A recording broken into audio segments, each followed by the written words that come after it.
For a second time, Manitoba is trying to reform our public school system. The Progressive Conservative government abandoned its unpopular Bill 64 last fall after Brian Pallister stepped down as premier. That bill would have abolished all English language school boards. As the CBC's Ian Fraser reports, new measures announced today are not as controversial. When did he become the minister? Education officials got a chance at a rewrite. And this time, Manitoba's attempt at overhauling the school system is newsworthy for what it isn't. This is no repeat of Bill 64. There's no plans to eliminate school boards or even reduce the number of them. One superintendent is pleased. It's said that if you want to go somewhere fast, go alone. If you want to go far, go together. And I view that the shift in policy by the province as we'd like to go far and we'd like to go together.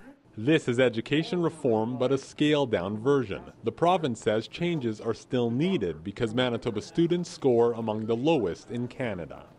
Our strong belief that this action plan includes all of the elements to move us from talking about change and improvements to truly achieving changes and improvements. Some changes will happen within the next 12 months, like a permanent online high school, new ways to assess students in early years, releasing student performance data on a per-school basis, and developing a plan to assess the effectiveness of the school system.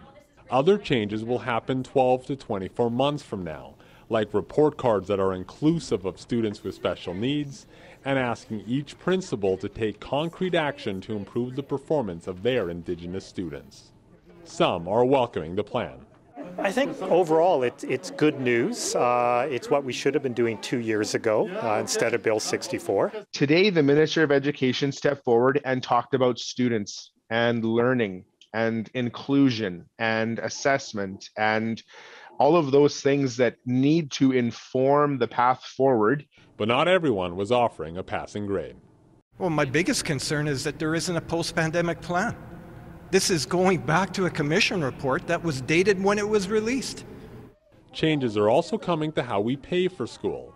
As the province has already said, a new funding model will be in place this fall. Ian Fraser, CBC News, Winnipeg.